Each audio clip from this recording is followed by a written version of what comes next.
Oke, jadi kenalin, nama aku Muhammad Alfariski. Nah, jadi di sini aku bakal jelasin materi di week ke-11. Jadi ini sebagai tugas pengganti karena kurang absen di ASIS. Oke. Oke, untuk materinya itu nanti ada kaidah libratu fi al-quli lima qasid wal ma'ani lil lazi, terus ada kaidah kharaj bidoman, kaidah gun mobil gurmi, sama kaidah kullu qordin jaron manfaatan fahuwa riba.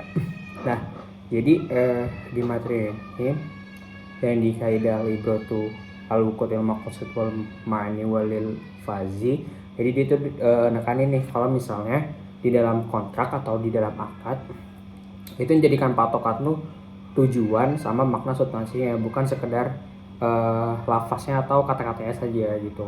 Kayak misalnya contohnya itu di ini ya, akad ijarah mutahiyah bitamlik. Nah, ijarah mutahiyah bitamlik kan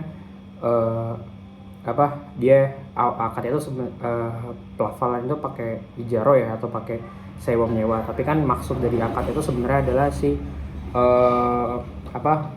jual beli ya, atau transaksi, jadi kepindahan kepemilikan gitu.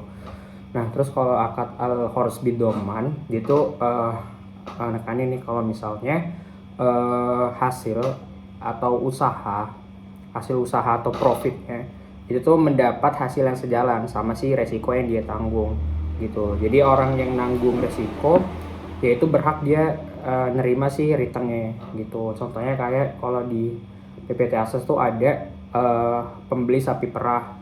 Nah, dia ini ngebalin sapinya nih karena cacat. Nah, tapi kan selama sapi itu di tangan dia itu udah merah susunya gitu, atau udah makan hasil dari sapinya gitu. Jadi ya udah, pembeli itu tetap miliki hak atas susu yang diambilnya, selama karena dia masuk pemeliharaan kan. Nah, tapi ya dia bakal nanggung resiko sapinya itu sendiri gitu. Kayak misalnya kalau sapinya mati atau sapinya sakit gitu. Nah, kalau argu mobil gurmi itu resiko sejalan dengan keuntungan, atau ya gampangnya tuh kayak high risk high return lah gitu. Nah, jadi setiap orang yang pengen dapat untung atau pengen dapat profit dari sesuatu, ya dia harus tanggung resikonya dari sesuatu yang timbul dari kegiatan tersebut.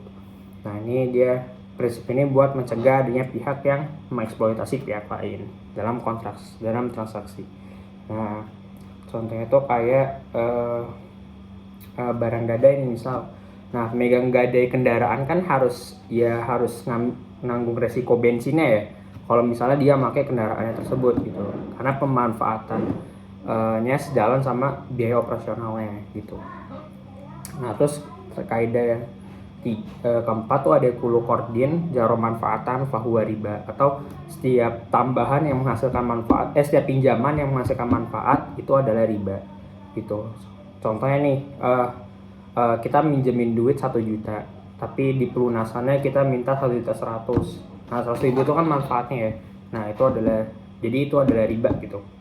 Atau kalau misalnya kita minjemin barang, terus misal kalau minjem barangnya lo harus kasih gua ini. Nah, itu salah satu contoh dari riba ya gitu, karena dia pinjaman tapi dia datangin manfaat ke pemberi pinjamannya gitu. Nah, udah sih, itu aja. Sebelumnya sorry buat Kak Feliza karena jarang datang buat ASIS. Oke, tapi terima kasih juga udah kasih kesempatan ya buat nambah nilai untuk kehadirannya. Oke, sekian, terima kasih.